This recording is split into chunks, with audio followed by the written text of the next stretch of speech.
ಕ್ಷೇತ್ರದ ಹೆಸರಿರ್ತಕ್ಕಂಥ ಊರದಲ್ಲಿ ಈ ಪರಿಸ್ಥಿತಿ ಇದೆ. ಇನ್ನು ಶಿವಣಿಗೆ ಭಾಗದಲ್ಲಿರ್ಬೋದು, ಕನ್ನೂರು ಭಾಗದಲ್ಲಿ ಯಾವುದೇ ಒಂದು ಅಭಿವೃದ್ಧಿ ಕಾರ್ಯಗಳಿಲ್ಲ. ಎಟ್ನಳ್ಳಿ, ಜುಮ್ನಾಳ ಈ ಊರುಗಳು ಅದಾವೋ ಇಲ್ಲ ಅನ್ನೋ ಪರಿಸ್ಥಿತಿ ಒಳಗೆ ಈ ಊರುಗಳದಾವ. ಯಾಕಂದ್ರೆ ಇಷ್ಟೊಂದು ಅಭಿವೃದ್ಧಿ ವಂಚಿತ ಆಗಿದೆ. ಇನ್ನು ವಿಜಯಪುರ ನಗರದ ಹೇಳ್ಬೇಕದು, ನಾನು ಆವಾಗಲೇ ನಿಮಗೆ ಹೇಳಿದೆ, ನಾನು 1 ಲಕ್ಷ ಜನಸಂಖ್ಯೆ, ಸುಮಾರು 60,000-70,000 ಮತದಾರ ಇರ್ತಕ್ಕಂಥ ಊರ, ಅತ್ಯಂತ ನಗರದಲ್ಲಿ ಏನು ಮೀಸಲು ಮತಕ್ಷೇತ್ರ ಅನಿಸೋಳಕ್ಕೆ ಅತ್ಯಂತ ಆಶ್ರಮ ಭಾಗ, ವಾರ್ಡ್ ನಂಬರ್ 12, 10 ಬಿಟ್ಟರೆ ವಾರ್ಡ್ ನಂಬರ್ 17, 16, 15 ಇವೆಲ್ಲ ಭಾಗದಲ್ಲಿ 13, 14 ಈ ಭಾಗದಲ್ಲಿ ಸಾಕಷ್ಟು ಅತ್ಯಂತ ಬಡವರು ಇರ್ತಕ್ಕಂಥ ಊರುಗಳು, ಮನೆಗಳು. ಆ ವಾರ್ಡ್ಗಳಲ್ಲಿ ಅತ್ಯಂತ ಬಡವರು ಅದಾರ. ಆ ಮನೆಗಳಲ್ಲಿ ಮೊನ್ನೆ ಕಳೆದ 15 ದಿನದಿಂದ ಮಳೆ ಸುರಿತದಿಂದ ನೀವು ಗೊತ್ತಿರ್ಬೋದು. ಈ ಅಫ್ರಾ ಟಾಕೀಸ್ದಿಂದ ಆ ಕಡೆ ಬರ್ತಕ್ಕಂಥ ಎಲ್ಲ ಯೋಗಾಪುರ, ಕಾಯಕ ನಗರ ಇರ್ಬೋದು, ಗೋಳಗುಂಟೆ ಹಿಂದ್ಗಡೆ ಇರ್ಬೋದು, ಈ ಎಲ್ಲ ಭಾಗದಲ್ಲಿ ಅತ್ಯಂತ ಬಡವರು ಕೂಲಿ ಕಾರ್ಮಿಕರು ಅಲ್ಲಿ ವಾಸ ಮಾಡ್ತಾರೆ. ಅವ್ರ ಮನೆಯಲ್ಲಿ ಎಲ್ಲ ನೀರು ಹೋಗ್ಬಿಟ್ಟಿದೆ. ಇವತ್ತಿಗೂ ಶಾಸಕರಾದಂಥವ್ರು ಅಲ್ಲಿ ಒಂದು ವಿಸಿಟ್ ಮಾಡಿಲ್ಲ. ಯಾವುದೇ ರೀತಿಯಲ್ಲಿ ಏನಾದ್ರು ಅಲ್ಪ ಸಣ್ಣ ಪುಟ್ಟ ಕಾಮಗಾರಿ ಆಯ್ತಾನೆ ಆ ಭಾಗದ ಕಾರ್ಪೊರೇಟರ್ ಮಾಡ್ತಾ ಇದ್ದಾರೆ. ಶಾಸಕರು ತಮ್ಮ ಅನುದಾನದಲ್ಲಿ ನಾನು ಇಂಥದ್ದೊಂದು ದೊಡ್ಡ ಒಂದು ಕೆಲಸ ಹಾಕಿನಿ ಅಂತೇಳಿ ಅವರು ಹೇಳಕ್ಕೆ ಒಂದು ನೈತಿಕತೆ ಇರಲಾರಂಥ ಪರಿಸ್ಥಿತಿ. ಅದಕ್ಕೆ ನಾನು ತಮ್ಮ ಮುಖಾಂತರ ನಾನು ಶಾಸಕರಿಗೆ ಕೇಳಕ್ಕೆ ಇಚ್ಛಪಡ್ತಾ ಇದ್ದೀನಿ, ಯಾಕೆ ನಿಮಗೆ ಸ್ಪಂದನೆ ಸಿಗ್ತಾ ಇಲ್ಲ? ನೀವೇನು ಭಾರತೀಯ ಜನತಾ ಪಕ್ಷದಿಂದ ಕಾಂಗ್ರೆಸ್ಗೆ ಮರಳಿ ಬಂದಿರೋ, ನೀವು ಕಾಂಗ್ರೆಸ್ಸಲ್ಲಿ ನಿಮಗೆ ಡೈಜೆಷನ್ ಮಾಡ್ಕೊಳ್ತಾ ಇಲ್ಲೋ, ಅಥವಾ ನಿಮಗೆ ಸಹಕಾರ ಸಿಗ್ತಾ ಇಲ್ಲೋ, ಅಥವಾ ಏನು ಕಾರಣ ಅಂತ ತಾವು ಜನರ ಮುಂದೆ ಹೇಳಬೇಕಾಗ್ತದೆ. ಯಾಕಪ್ಪ ಅಂದ್ರೆ ಮತದಾರರಿಗೆ ಕೇಳೋ ಹಕ್ಕಿದೆ. ಮತ್ತು ತಾವು ಉಸ್ತುವಾರಿ ಸಚಿವರ ಜೊತೆನೇ ಅಡ್ಡಾಡ್ತಾ ಇರ್ತೀರಿ. ಉಸ್ತುವಾರಿ ಸಚಿವರ ಜೊತೆ ಬಂದ ಕೂಡಲೇ ಅವ್ರ ಜೊತೆನೇ ಇರ್ತೀರಿ. ಅವ್ರ ಟಿ ಪಿ ಬಂದ ಕೂಡಲೇ ಹೋಗುವವರೆಗೆ ಅವ್ರ ಜೊತೆನೇ ಇರ್ತೀರಿ. ಉಸ್ತುವಾರಿ ಸಚಿವರು ಕೆಲವೊಂದು ಭಾಗಶಃ ನಾಗಠಾಣ ಜಿಲ್ಲಾ ಪಂಚಾಯತ್ ಇರ್ಬೋದು, ಕನ್ನೂರು ಜಿಲ್ಲಾ ಪಂಚಾಯತ್ ಇರ್ಬೋದು, ತಿಕೋಟ ಮತಕ್ಷೇತ್ರದಲ್ಲಿ ಇದ್ದ ಟೈಮ್ದಲ್ಲಿ ಉಸ್ತುವಾರಿ ಸಚಿವರು ಆ ಕ್ಷೇತ್ರದಿಂದ 2 ಸಲ MLA ಆಗಿದ್ದು ಉದಾಹರಣೆಗಳಿದಾವೆ.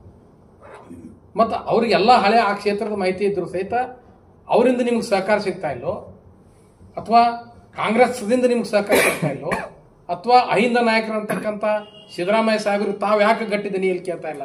ಸರ್, ನಾನೊಬ್ಬ ದಲಿತ, ನಾನೊಬ್ಬರು ಮೀಸಲು ಮತಕ್ಷೇತ್ರದಿಂದ ನಾನು ಆರಿಸಿ ಬಂದೀನಿ, ನನಗೆ ಯಾಕೆ ನೀವು ಅನುದಾನ ಕೊಡ್ತಾ ಇಲ್ಲ? ನಿಜವಾಗ್ಲೂ ದಲಿತರ ಆ ಭಾಗದಲ್ಲಿ ಅನ್ಯಾಯ ಆಗ್ತಾ ಇದೆ ಸರ್. ನೀವು ದಲಿತರ ಬಗ್ಗೆ ಮೊಸಳೆ ಕಣ್ಣೀರು ಹಾಕೋದು ಬಿಡ್ರಿ ಸರ್. ಇದನ್ನು ಬಹಳಷ್ಟು ದಲಿತ ನಾಯಕರಿಗೆ ವಿನಂತಿ ಮಾಡ್ಕೊಳ್ತಾ ಇದ್ದೀನಿ. ತಾವಾದರೂ ಸಹಿತ ಕ್ಷೇತ್ರದ ಬಗ್ಗೆ ಕಾಳಜಿ ವಹಿಸಿ. ಸಾಕಷ್ಟು ಜನ ಈಗ ನೀವು ಮೊದಲು ನೋಡಿ ಬರ್ಬೋದು, ಅಥವಾ ಬಹಳಷ್ಟು ಕ್ಷೇತ್ರಗಳಿದಾವೆ, ಬಹಳಷ್ಟು ಇಂಪ್ರೂವ್ಮೆಂಟ್ ಆಗ್ತಾ ಇದಾವೆ. ನಾವು ನೋಡಿದ್ದೀನಿ ರಾಯಬಾಗ್ ಕ್ಷೇತ್ರ ಹೋಗಿ ಬಂದಿದ್ದೀನಿ ನಾನು. ದುರ್ಯೋಧನ ಐವಳ್ಳಿಯವರು ಸ್ಪರ್ಧಿಸ್ತಾ ಇದ್ದಾರೆ. ಅಲ್ಲಿ ಸಹಿತ ಬಹಳಷ್ಟು ಚೆಕ್ ಡ್ಯಾಮ್ಸು ಅವು ಬಹಳಷ್ಟು ಆಗ್ತಾ ಇದಾವೆಲ್ಲ. ಬಟ್ ನಮ್ಮ ಕ್ಷೇತ್ರದಲ್ಲಿ ಆಗ್ತಾ ಇರ್ತಾರೆ. ವಿಜಯಪುರ ನಗರಕ್ಕೆ ತಾವು ಹೋಗ್ಬೋದು. ಗೋಳಗುಂಟ ಹಿಂದ್ಗಡೆಯಿಂದ ತಾವು ಶುರು ಮಾಡಿದ್ರೆ ಆಶ್ರಮದವರೆಗೆ ಯಾವ ರಸ್ತೆ ಪರಿಸ್ಥಿತಿ ನೋಡಿದ್ರೆ ಇವತ್ತು ಸಾಕಷ್ಟು ಜನ ಬಿದ್ದು ಹೋಗ್ತಾರೆ. ಮಾನ್ಯ ಅಧ್ಯಕ್ಷರು ಅದೇ ಭಾಗದಲ್ಲಿ ಇದ್ದಾರೆ. ಸಾಕಷ್ಟು ಬಾರಿ ಆ ಭಾಗದ ಜನರು ಉಸ್ತುವಾರಿ ಸಚಿವರು ಮನೆಗೆ ಹೋಗಿ ವಿನಂತಿ ಮಾಡ್ಕೊಂಡಿದ್ದೆ. ಇದರಲ್ಲಿ ನಾನೇನು ಸುಳ್ಳು ಹೇಳ್ತಾ ಇಲ್ಲ.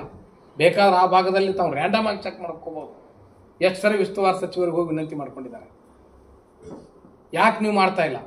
ಕಾಯಕ ನಗರದಲ್ಲಿ ಪಾಪ ಶಾಸಕರು 3 ತಿಂಗಳಿಂದ ಹೋಗಿದ್ರು, ಇವತ್ತಿಗೂ ಅವ್ರಿಗೆ ಅಲ್ಲಿ ಕೆಲಸ ಇಲ್ಲ.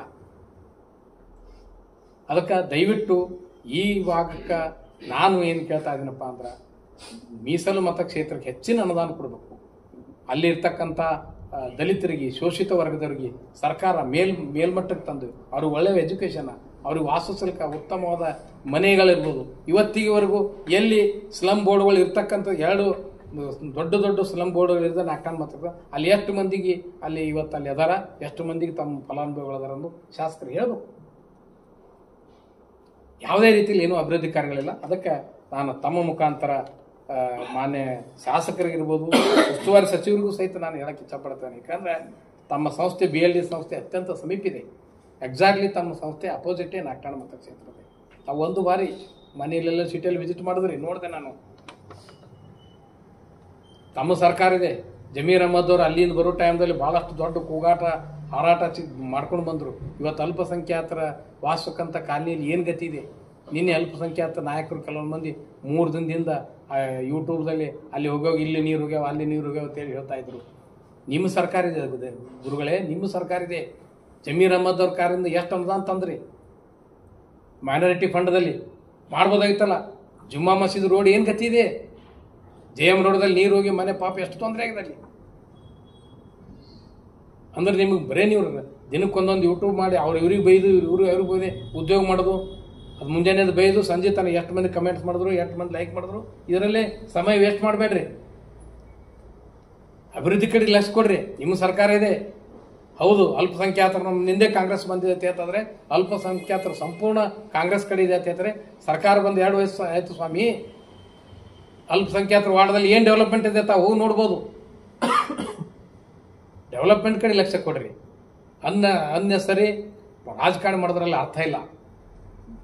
ಅದಕ್ಕೆ ದಯವಿಟ್ಟು ನಾನು ಮತ್ತೊಮ್ಮೆ ತಮ್ಮ ಮುಖಾಂತರ ಕಾಂಗ್ರೆಸ್ ನಾಯಕರಿಗೆ ಮತ್ತು ನಮ್ಮ ಶಾಸಕರಿಗೆ ನಾನು ಒತ್ತಾಯ ಮಾಡ್ತೀನಿ. ತಾವು ಒಬ್ಬ 2ನೇ ಬಾರಿ ಆರಿಸಿ ಬಂದಿರಿ. 1ನೇ ಬಾರಿ ತಮಗೆ ಅಷ್ಟು ಕ್ಷೇತ್ರದ ಪರಿಚಯ ಇದ್ದಿದ್ದಿಲ್ಲ. 2008ರಲ್ಲಿ ಇದೇ ಕ್ಷೇತ್ರ ಇತ್ತು. ತಾವು 2ನೇ ಸರಿ ಅದೇ ಕ್ಷೇತ್ರಕ್ಕೆ ಆರಿಸಿ ಬಂದ ಬಳಿಕ ಆ ಕ್ಷೇತ್ರದಲ್ಲಿ ಏನು ನ್ಯೂನತೆಗಳಿದ್ದಾವೆ, ನಾನು ಏನು ಮಾಡಬೇಕು ಅನ್ನೋದು ಎಲ್ಲರಿಗೂ ಜ್ಞಾನ ಇತ್ತು. ಅದಕ್ಕೆ ದಯವಿಟ್ಟು ತಾವು 2ನೇ ಸರಿ ಆರಿಸ್ಬಿಡ್ರಿ. ಇನ್ನಾದರೂ ಸಹಿತ ಇನ್ನೂ 3 ವರ್ಷ ನಿಮ್ಗೆ ಸಮಯ ಕೊಟ್ಟನ. ಮಾನ್ಯ ಸಿದ್ದರಾಮಯ್ಯ ಸಾಹೇಬರಿಗೆ ದಲಿತರ ಮೇಲೆ ಮೊಸಳೆ ಕಣ್ಣೀರು ಸುರಿಸಬೇಡ ಅಂತ ಹೇಳಿ ಮೀಸಲು ಮತ ಕ್ಷೇತ್ರ ಇದೆ ಸರ್. ಎಲ್ಲ 8 ಕ್ಷೇತ್ರದಲ್ಲಿಗಿಂತ ಹೆಚ್ಚಿನ ಅನುದಾನ ಇವ್ರು ತೊಗೊಂಬಂದು ಇವ್ರು ಅಭಿವೃದ್ಧಿ ಮಾಡಿ ತೋರಿಸ್ಬೇಕು. ಇದೊಂದು ಮಾದರಿ ದಲಿತ ನಾನು ಮೊದಲ ಬಗ್ಗೆ ಹೇಳ್ತಾ ಇದ್ದೀನಿ, ಮಾಡಂತ ಹೇಳ್ರಿ. ಮಾದರಿ ಕ್ಷೇತ್ರ ಮಾಡಂತ ಹೇಳ್ರಿ. ಜನ ಅವಕಾಶ ಕೊಟ್ಟದಿವ್ರಿ.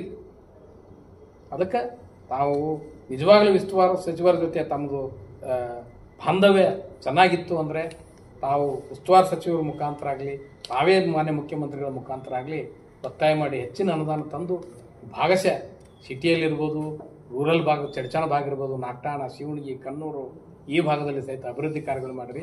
ನೀರಾವರಿ ಎಲ್ಲೆಲ್ಲಿ ನಿಂತಾವ ಅದು ನೀರಾವರಿ ಮಾಡಿರಿ ಅಂತ ಹೇಳಿ ಮತ್ತೊಮ್ಮೆ ತಮ್ಮ ಮುಖಾಂತರ ಅವ್ರಿಗೆ ಒತ್ತಾಯಪಡಿಸಿ ತಾವೇನಾದರೂ ಪ್ರಶ್ನೆ ಇದ್ದರೆ ಕೇಳ್ಬೋದು.